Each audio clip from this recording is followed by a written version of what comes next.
So if everybody can actually kind of see this side of the console before you take a seat, talking about part of what our issues are, a large issue, apart from the wiring in the console, is the console itself. When you build an organ, that, like Pastor Russell was talking about with the measurements in the pipe loft, there are standard sizes that everything is supposed to be. The manuals, the part where I play with my fingers, are a certain distance away from the pedal board. The pedal board meets certain dimensions. None of that is true here at Epiphany. Right. This, and this are not part of normal organ world. So one of the difficulties that I have mentioned several times to Pastor Russell is my inability to find substitutes other than Kathleen. When, not that she's not wonderful, but for example, this year I wanted to have Labor Day Sunday off, and Kathleen was playing at a church in Virginia, and nobody else will come play this organ. She, bless her heart, subbed for me on Sunday, September the 9th, 10th, something like that. And we had a wedding the day before, which if I was going to have some vacation time, I was not going to be playing a wedding. But bless Kathleen's heart, I contacted 3 different people asking them if they could fill in for the wedding, and all of them refused to do it because of this instrument. So while you're still here and can see this part, we'll get a comfortable seat in a minute. Everything you see with a red dot or a green dot is currently non-functional. Okay? So, and somebody asked me several months ago, why are some of them green and some of them red? Well, it's because I ran out of red dots. So, as Pastor Russell was talking about with things not working with presets, these little things right here are called pistons, and you are supposed to be able to program certain combinations of stops so that they will hold in the organ's memory, and if you quickly need to change things, you just hit the button and they change. Well, unfortunately, the only 4 that are currently reliably working are these right here, which only control this little set of stops in the middle. Everything else has to be done by hand because I have had some mid-worship disasters where I have hit the piston and nothing changes, or the registration's cut off completely. Now, one of the builders who we had come in look at it took photographs of the inside of the console and sent it to the people who make this system that controls the memory and how all the stops turn on and off. It's a company that they make the control system that's inside basically every organ that exists, called Peterson. And when they saw the photographs, they said, we do not want to be associated with that. If there is any warranty still left on it, it is completely voided because of the manner of its installation.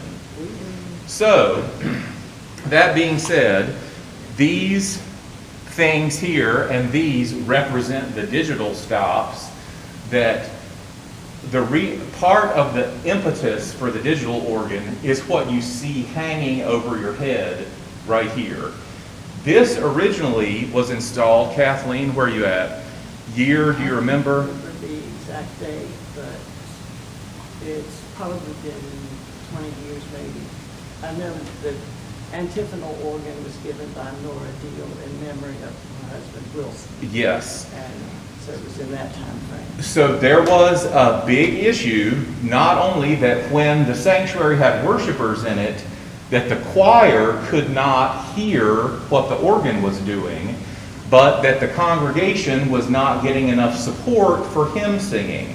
So Mr. Lee and whomever was working with him at the time came up with the idea of, let's install a couple more ranks of pipes here above the choir that will help the choir hear what's going on with the organ and will lend support to the congregational singing.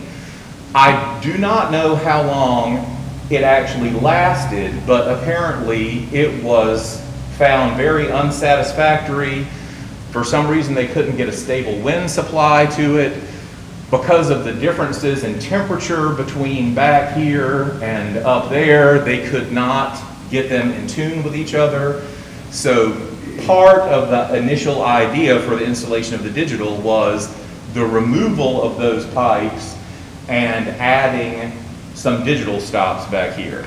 Okay, so now that you've seen this stuff, if you want to look inside as you find your way to a seat, and we'll have a moment or two of listening to things. Does anybody want to look in the top?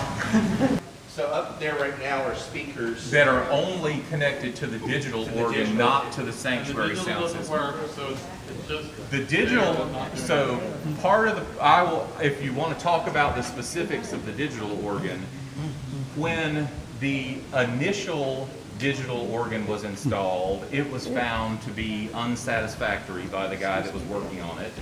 It was returned and replaced with what was supposed to be the new and improved and version. that was worse. Worse. So in a digital organ, you know, it's recordings of pipes being played that are then replayed through the digital system. Well, one of the big problems was that the guy who made the digital system did all the samplings himself, but he did not tune the organs that he sampled from before he sent these samples in his new sound engine. So some of the ranks were so out of tune that they were completely unplayable, and there's nothing you can do on your end to tune a digital note. Another issue was that some of his samples he only recorded for about a second or two. So if you held the note for any longer than a second or two, you'd hear, ah, pop, and it would start over again. Ah, pop, ah. The biggest issue, however, with the digital organ is its auto playing, which nobody has ever been able to figure out. But if you turn on certain stops and start playing, every digital stop will begin at the lowest note and start slowly playing up the scale, even while you're playing something else, and there's nothing you can do to stop it other than kill the power to the digital organ. So it never functioned, period. It functioned not properly. Okay, that's to me the same. Well, okay, then yes, you're right. All right, so let's hear some stuff. You turn it on. Weird things talking about the damage that we have to some of the pipes. There are just lots of anomalous things that happen, and it's largely because the original installation was made with not the greatest quality of pipes, and they were already in a used state when they were installed. Oddly, one builder told me that the one independent pedal stop, which is one of our ones that actually works better than most, is over 100 years old. So it may be that the quality of work changed from 100 years ago, but so just to listen to some things, you will hear, for instance, what you're about to hear is the pipes that you see in the facade, the ones that are actually facing you, have some major speech issues the lower you get on them. So if you think about how pipes work, which one is going to be the lowest note? If you're looking at them, which one do you think would be the lowest note? The tallest one. I heard that. Very good. Okay, so we're going to kind of just listen and climb our way down and see what happens.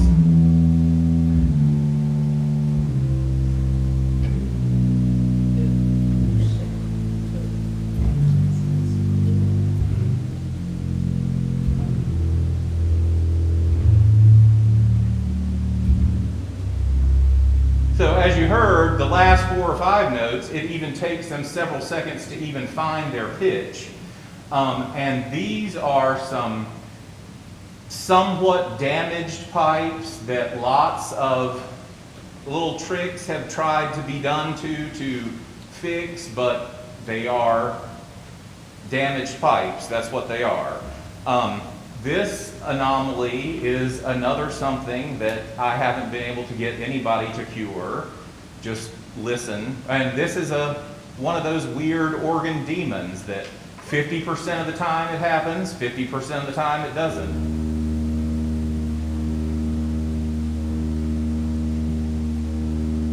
So to be clear, I am not repressing the key over and over.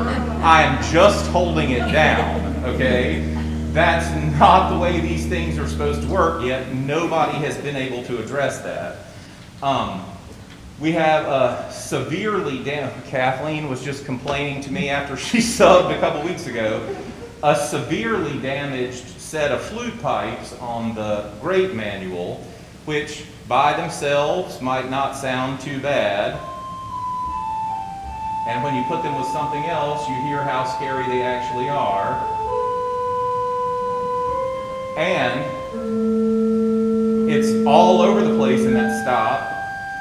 But that particular rank has been tuned and tuned over and over, and a week after it's tuned, it's back out of tune. It won't hold its tune. But I would like to show you what Pastor Russell was talking about with the difference in talking about divisional balance. So you've seen that there's 2 manuals on here. The keyboards are called manuals. The top one is the swell, and it's called that because if you kind of look between those facade pipes, there's a box back there that has some doors on the front of it, and the swell pipes are within that box so that the doors can be opened and closed to raise and lower the volume.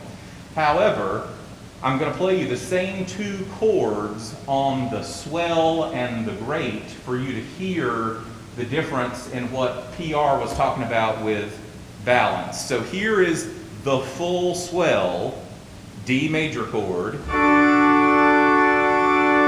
and then here is the full grate, D major chord. So you can see, yes, major difference.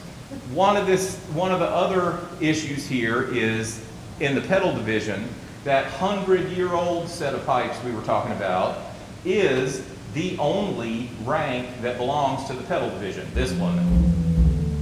Okay, just kind of a fluty sound.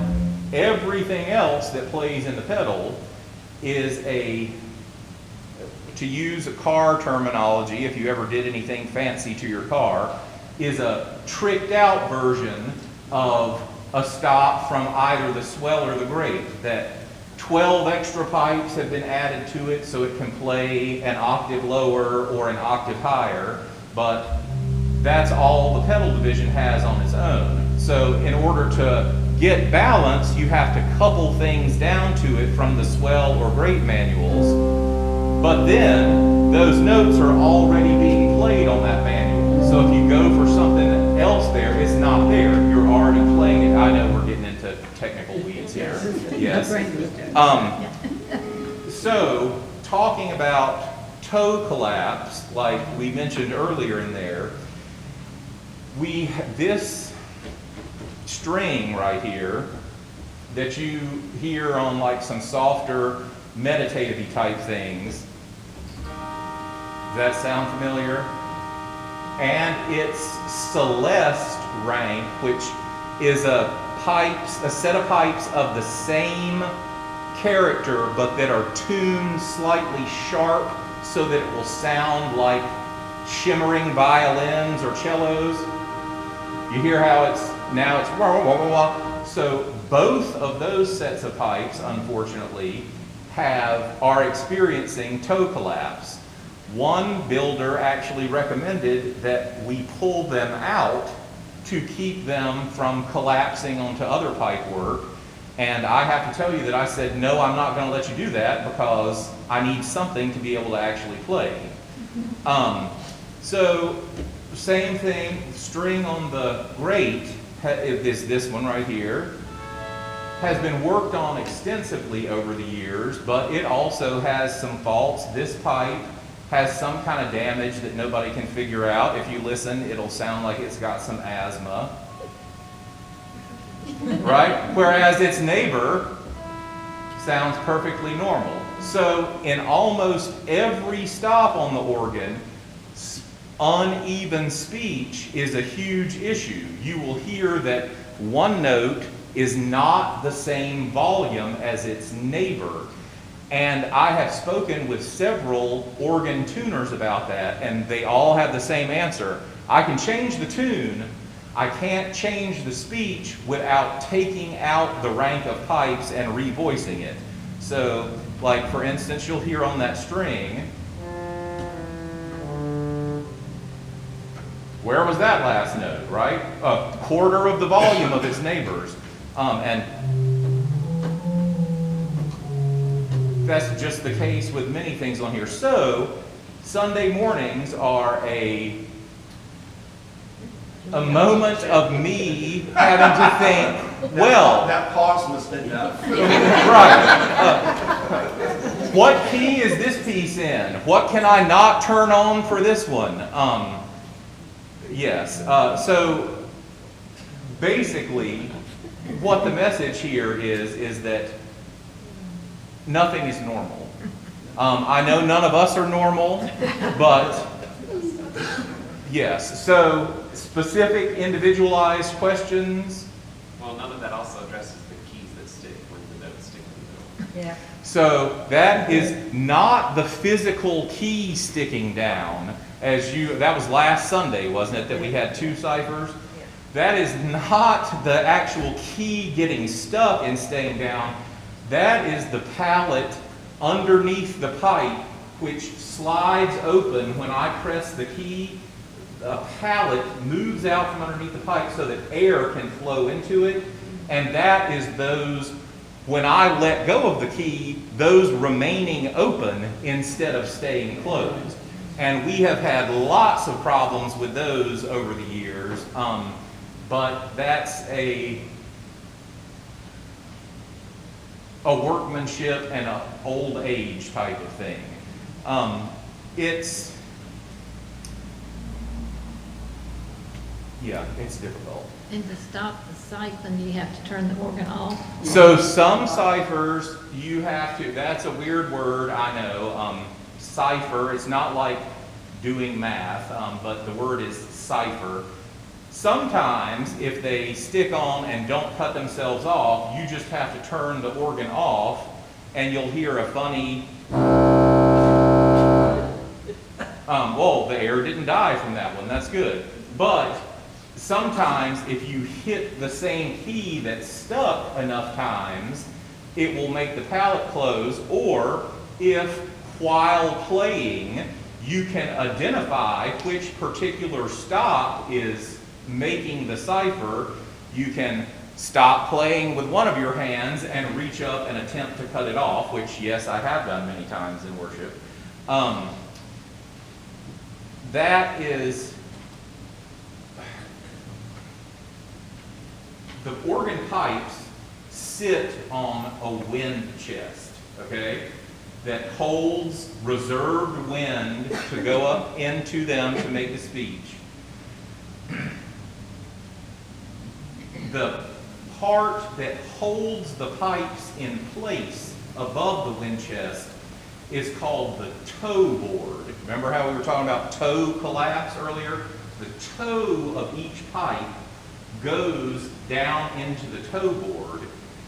My personal theory is that part of the reason that we have so many cipher issues is because of how poorly the pipes fit into the toe boards.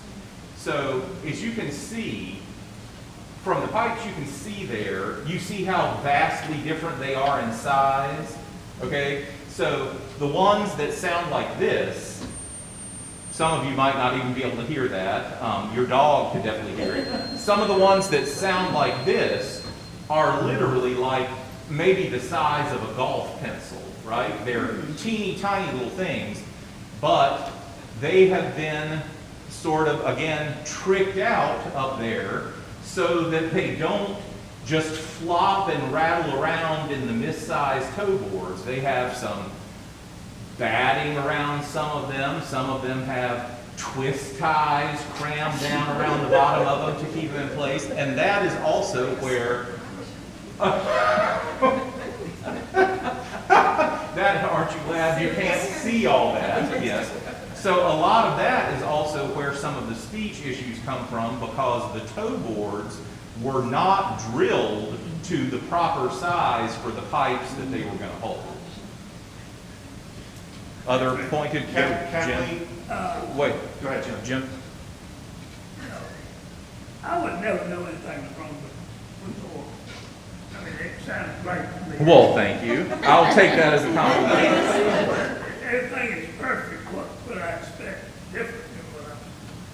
You would hear so as Kathleen and I were talking about a couple weeks ago, you would hear a stunningly different sounding organ.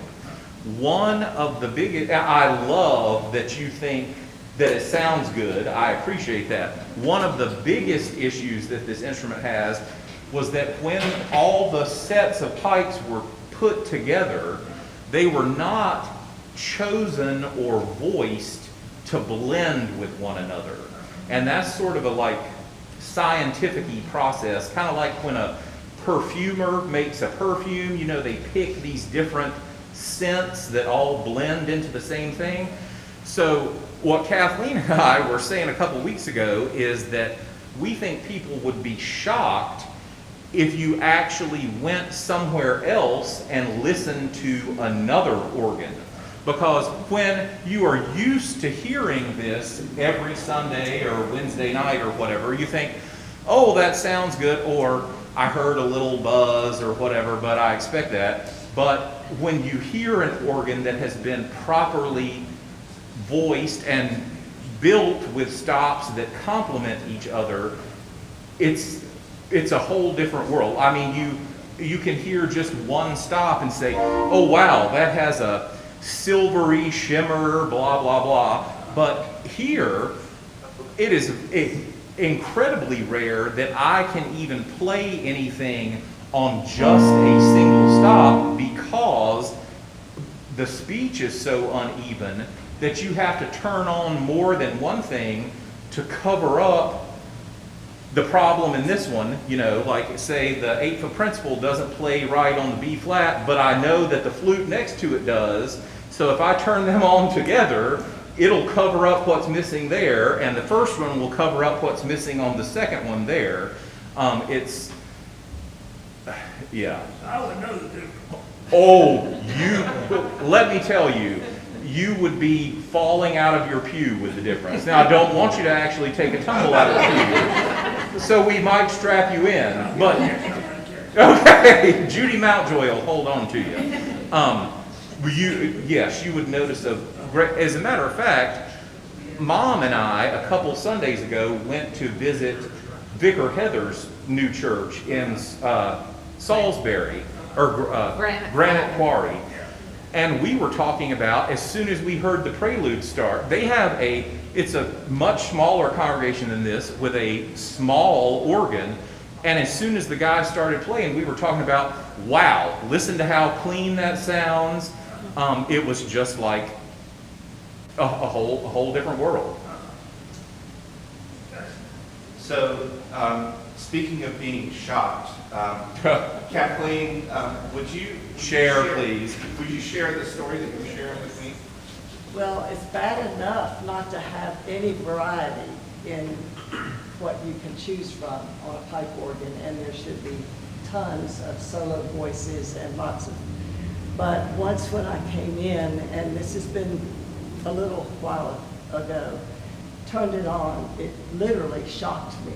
Ooh. And then I realized, after I jumped off the bench and ran out, And I was practicing, it wasn't for service. But I realized that there is a whole lot that we don't see that is very scary. And frankly, I'm scared to even play it. I would never say yes or no to Patryck, but especially since he said nobody else is crazy enough to do it. But yeah, it is dangerous, and I even wonder if insurance would, knowing that we know that it's not safe, if we would even, if something terrible happened, I just, we don't want our church to go up in smoke. We don't want a disaster like that, but it is, so much of wiring is in the walls. We don't, old wiring definitely doesn't last forever. I know once I called Duke Energy because my lights started flickering and I thought something's not right. And a squirrel had eaten the insulation off of the power line coming into the house. That could have really been a big mess, but it was caught. So it's hidden stuff, and you would be amazed to hear a pipe organ, even a small pipe organ. And that's I think next to the pastor, the organ leads our worship, and it's so important. So, but anyway, it scared me when it shocked me. I think of that every time I turn it on. And keep my fingers crossed. So it was your free defibrillation, right?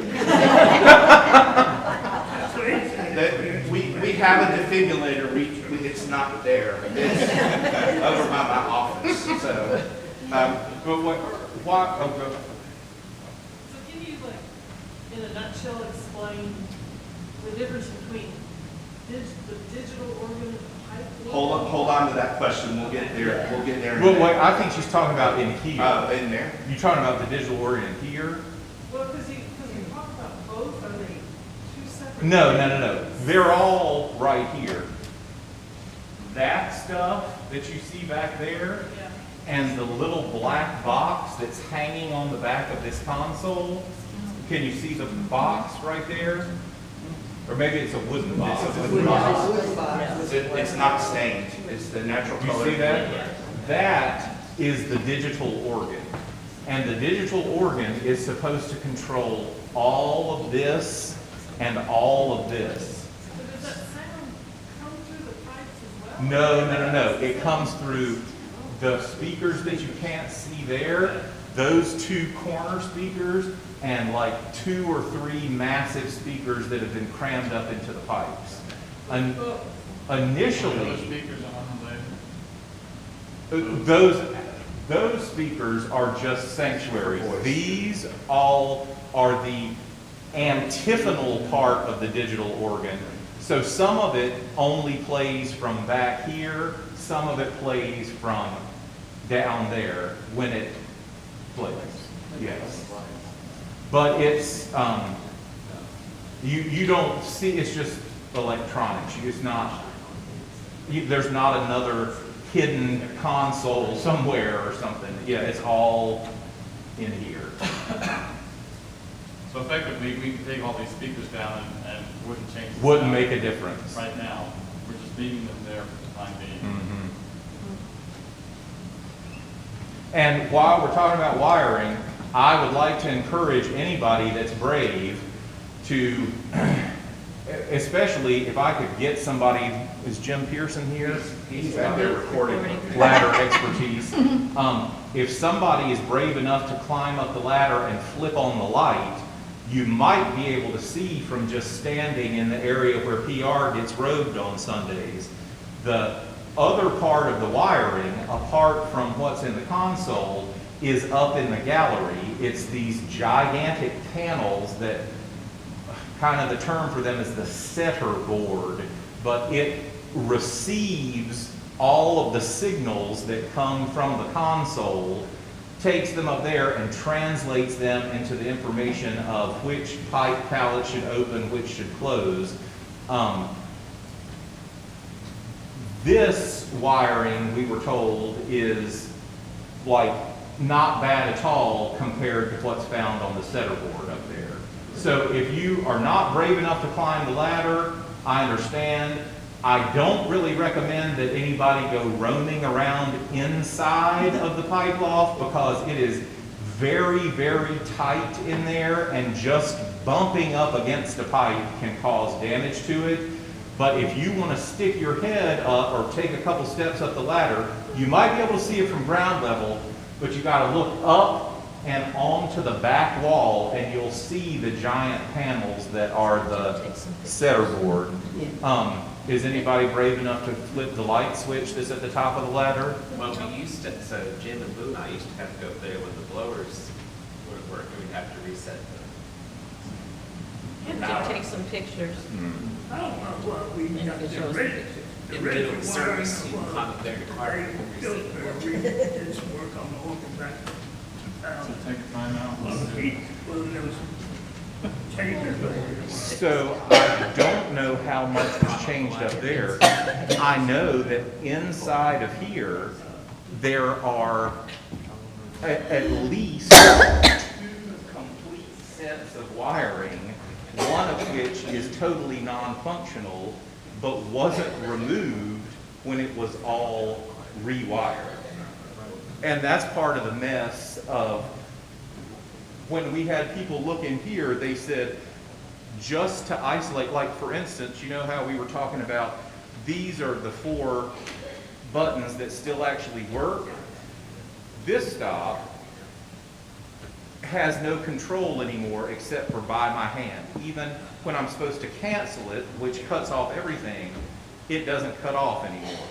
But it can't be determined where it is unless we want to pay somebody about 15 hours of labor to go through all the wiring just to figure out this one little stop. And that's where all of our console issues have come from, is this crazed mess of wiring. Crazed mess being the nice way to say that, yes. I'm not climbing up in the ladder.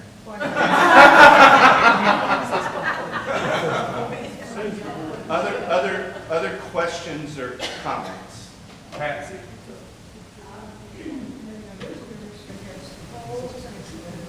Okay, so I can answer the second part of that. PR would probably have to do the first. Can you But- summarize the question Yeah. first? Nobody Can you summarize the question? So the second part of the question was, is any part of this salvageable?